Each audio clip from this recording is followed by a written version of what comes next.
ಇನ್ನು ಮುಂಗಾರು ಇಲ್ಲದೆ ಬರಿದಾಗಿ ಹೋಗಿದೆ ಕೂಡಲ ಸಂಗಮ. ಕೃಷ್ಣ, ಮಲಪ್ರಭಾ, ಘಟಪ್ರಭಾ ಮೂರೂ ನದಿ ಸೇರುವಂತಹ ಸ್ಥಳ ಇದು ಕೂಡಲ ಸಂಗಮ. ಆದರೆ ಮಳೆ ಬರದೇ ಇರೋ ಕಾರಣದಿಂದಾಗಿ, ಮುಂಗಾರು ಸರಿಯಾದ ಸಮಯಕ್ಕೆ ಎಂಟ್ರಿ ಆಗದೇ ಇರೋ ಕಾರಣದಿಂದಾಗಿ ಕೂಡಲ ಸಂಗಮ ಕೂಡ ಬರಿದಾಗಿ ಹೋಗಿದೆ. ಕೃಷ್ಣ, ಮಲಪ್ರಭಾ, ಘಟಪ್ರಭಾ ಮೂರೂ ನದಿ ಸೇರುವಂತಹ ಸ್ಥಳ, ಬಸವಣ್ಣನ ಐಕ್ಯ ಸ್ಥಳ ಕೂಡಲ ಸಂಗಮ. ಆದರೆ ಈಗ ಖಾಲಿ ಆಗಿದೆ. ಜಲಚರಗಳು ಕೂಡ ಸಾವನ್ನಪ್ತಾ ಇವೆ. ಭಕ್ತರಿಗೆ ಪುಣ್ಯ ಸ್ನಾನಕ್ಕೂ ಕೂಡ ನದಿಯಲ್ಲಿ ಸರಿಯಾಗಿ ನೀರಿಲ್ಲ. ಸೊ ದೋಣಿ ವಿಹಾರವಿಲ್ಲದೆ ಬಂದಾಗಿದೆ. ಈಗ ಬಂದಾಗಿ ನಿಂತಿವೆ ದೋಣಿಗಳು. ನೋಡಿ, ದೃಶ್ಯಗಳಲ್ಲಿ ನಾವು ಗಮನಿಸ್ತಾ ಇದ್ದೀವಿ.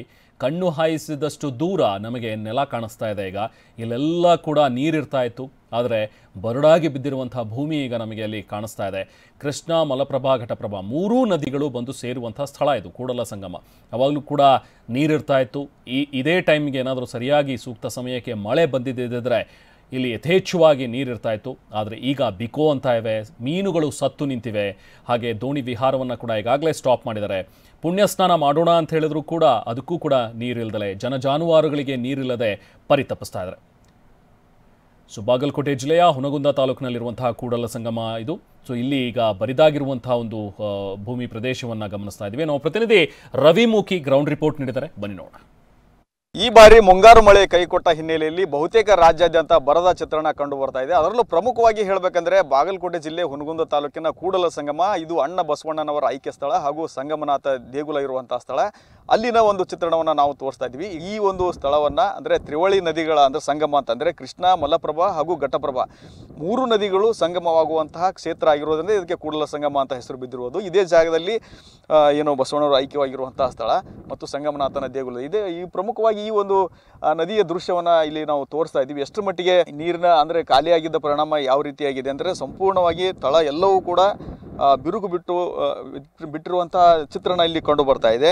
ಅದರ ಜೊತೆಗೆ ಇಷ್ಟೊಂದು ಮಟ್ಟಿಗೆ ನೀರು ಖಾಲಿಯಾಗಿರೋದ್ರಿಂದ ಇಲ್ಲಿ ಎರಡು ರೀತಿಯ ಸಂಕಷ್ಟ. ಒಂದು, ಜಲಚರಗಳಿಗೆ ಏನು ಜಲಚರಗಳ ಬಾಣ ಹೋಮನೇ ನಡೀತಾ ಇದೆ ಅಂತ ಹೇಳ್ಬೋದು. ಯಾಕಂದರೆ ಮೀನುಗಳು ಎಲ್ಲೂ ಕೂಡ ಸತ್ತು ಬೀಳುವಂಥ ಸನ್ನಿವೇಶ ಸೃಷ್ಟಿಯಾಗಿದೆ. ಅದರಲ್ಲೂ ಕೂಡ ಈ ಒಂದು ದೃಶ್ಯದಲ್ಲಿ ನಾವು ತೋರಿಸ್ತಾ ಇದ್ದೀವಿ. ಪಕ್ಷಿಗಳು ಅಂದರೆ ಅಲ್ಲಿ ಕೆಲವೊಂದಿಷ್ಟು ಭಾಗದಲ್ಲಿ ಉಳಿದಂಥ ನೀರಲ್ಲಿ ಪಕ್ಷಿಗಳು ತಮಗೆ ಬೇಕಾದಂಥ ಆಹಾರವನ್ನು ಅರಿಸಿಕೊಂಡು ಅಲ್ಲಿ ಹೋಗ್ತಾ ಇರೋದು ಕೂಡ ಕಂಡು ಬರ್ತಾ ಇದೆ. ಇದು ಒಂದು ಭಾಗ. ಆದರೆ ಇನ್ನೊಂದು ಕಡೆ ಈ ನೀರು ಖಾಲಿಯಾಗಿಂದ ರೈತರಿಗೂ ಕೂಡ ಭಾರಿ ಪ್ರಮಾಣದಲ್ಲಿ ತೊಂದರೆ ಆಗುತ್ತೆ. ರೈತರ ಬೆಳೆಗಳಿಗೆ ನೀರು ಸಿಗೋದಿಲ್ಲ. ಅದರ ಜೊತೆಗೆ ಪ್ರಮುಖವಾಗಿ ಹೇಳಬೇಕಂದ್ರೆ ಈ ಸಂಗಮನ ಒಂದು ಪವಿತ್ರ ಧಾರ್ಮಿಕ ಕ್ಷೇತ್ರ ಆಗಿರೋದ್ರಿಂದ ಇಲ್ಲಿ ಬಸವಣ್ಣವರ ಐಕ್ಯ ಮಂಟಪ ಇದೆ. ಅಂದರೆ ಇಲ್ಲಿ ದೃಶ್ಯದಲ್ಲಿ ಈಗಾಗಲೇ ನಾವು ತೋರಿಸ್ತಾ ಇದ್ದೀವಿ.